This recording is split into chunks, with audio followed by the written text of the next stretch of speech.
Welcome to Penrose Learning, where we make understanding easy. You start by assessing what went wrong. Is the slime watery, oily, or just clumped?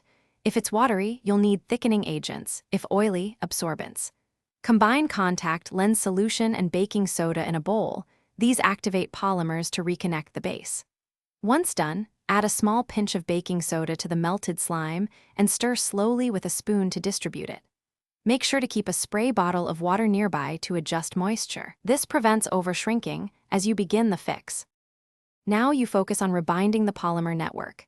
Add contact solution in small 1/4 teaspoon increments while stirring.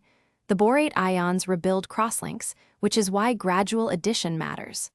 Once the mixture starts to clump, pick it up and knead with your hands so heat and pressure evenly distribute the binder. If it becomes too stiff, make sure to spritz a tiny bit of water to soften it.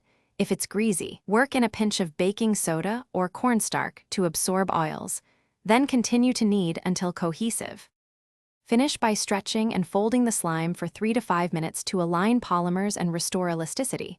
This is the final shaping that gives it bounce. If the slime remains tacky, add very small increments of contact solution, no more than 0.5 to 1% of the total mass, kneading between additions. This prevents overactivation.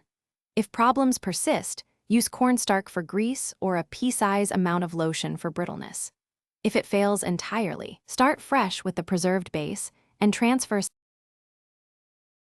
Thanks for watching. If this was helpful, leave a like and consider subscribing. See you next time.